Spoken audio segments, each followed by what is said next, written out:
They love the insults on stage at the end of last month's convention.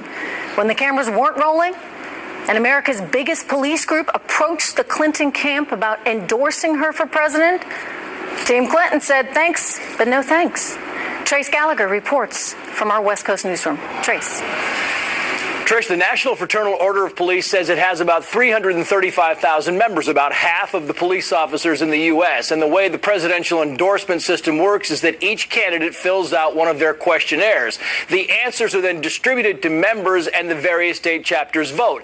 If 2/3 of the chapters agree on a candidate, the union will endorse. It was Bill Clinton in 96, George W. Bush in 2000 and 2004, and John McCain in 2008. Neither Mitt Romney nor President Obama got the 2/3 needed in 2012. But Hillary Clinton apparently won't even fill out the questionnaire. The union feels snubbed, saying the Clinton campaign indicated right up until the deadline that she would seek the endorsement. The union president says, quoting, "You would think with law enforcement issues being so much in the news, even if she had disagreements with our positions, she would have been willing to say that." The union has also criticized the Democratic Party for being more focused on deaths caused by police than officers killed in the line of duty. When asked about the endorsement, the Clinton campaign sidestepped, saying, quote, "Hillary and her team have engaged law enforcement throughout the campaign to listen to ideas and solutions, and she will continue to do so as president."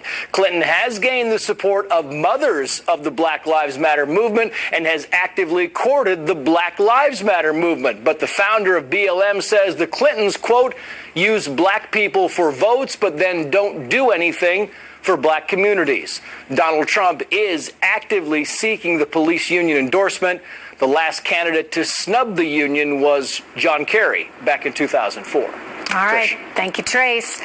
So why would Hillary snub the police? Joining us right now, Sheriff David Clark of the Milwaukee County Sheriff's Office, and Eric Guster, an attorney and political commentator. Welcome to you both. David, I'm going to start with you. Sheriff Clark, so, it seems to me you want every vote you can possibly get, right? I mean, why would she not want those of the police?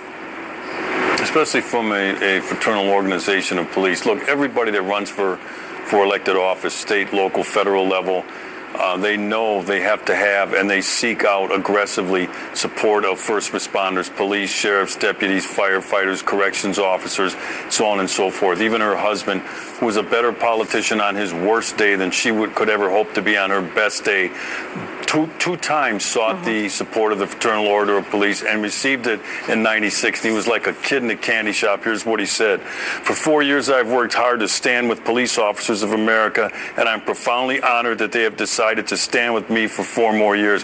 He understood the importance of that. She has had nothing but utter contempt for the American law enforcement officer. This is just another thumb in our eyes.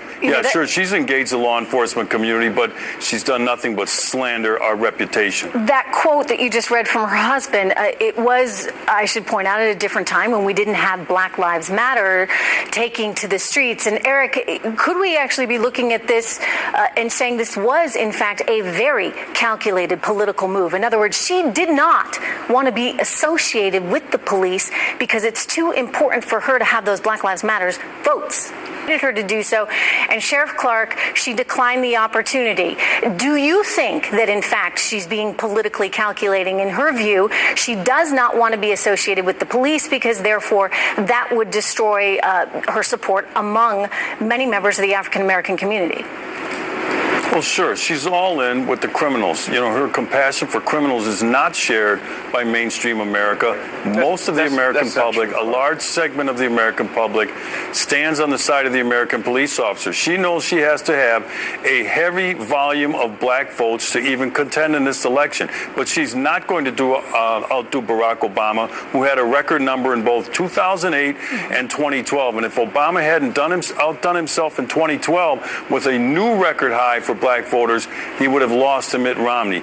She has no connection emotionally to the black community, and that's why she has to go all in and leave no daylight in her contempt for the American the black police community officer. is clearly struggling right now as we look at crime rates, we look at unemployment, and you look back over the last 8 years, and if I were an African-American voter right now that might have been thinking about voting for a Democrat, I think I'd have some serious questions, Eric, because I would want some change. And I don't know if she quite can deliver that, or at least in her message, she's not offering that. Does she need to emphasize more change? You're running on a record of the last 8 years, I should think. Thanks so much, Trump guys. is running into the ground. So. Good to have you guys here. Potentially damaging new fallout from Hillary Clinton's email server scandal. A reported U.S. spy who was discussed on her unsecure emails has been executed by Iran. Judge Andrew Napolitano is here on where this could all go next.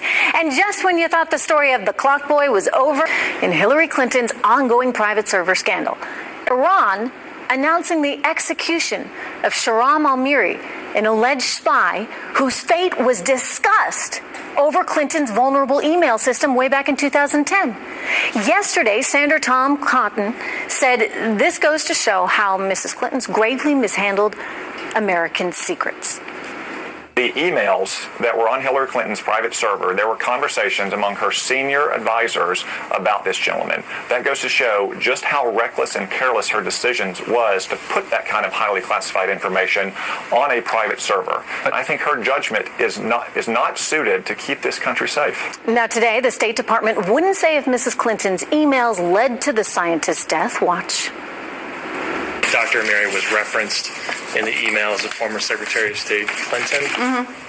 Does the department think that, and some have even charged that there's a link between that appearance in unclassified emails and the prosecution and execution of Dr. Amiri?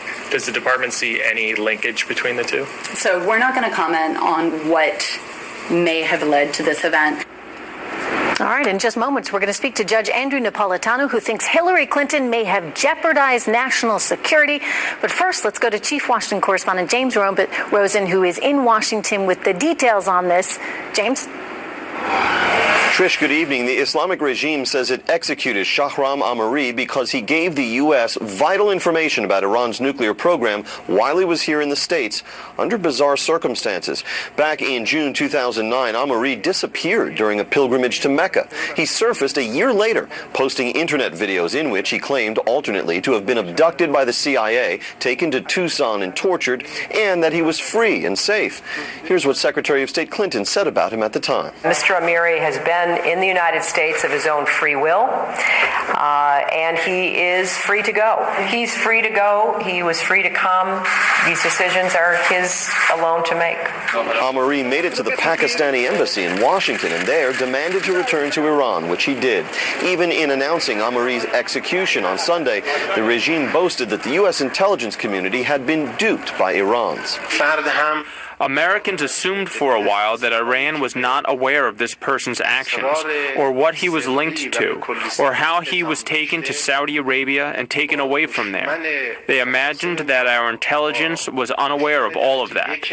In July 2010, when Almiri's return to Iran was still being finalized, a top energy advisor of Hillary Clinton's, former ambassador Richard Morningstar, wrote to Clinton's deputy chief of staff, Jake Sullivan, referring to Almiri as a, quote, friend to the United States and suggesting how to massage the issue for public consumption. Quote, "We have a diplomatic, psychological issue, not a legal issue," Morningstar wrote. "Our friend has to be given a way out. We should recognize his concerns and frame it in terms of a misunderstanding with no malevolent intent, and that we will make sure there is no recurrence."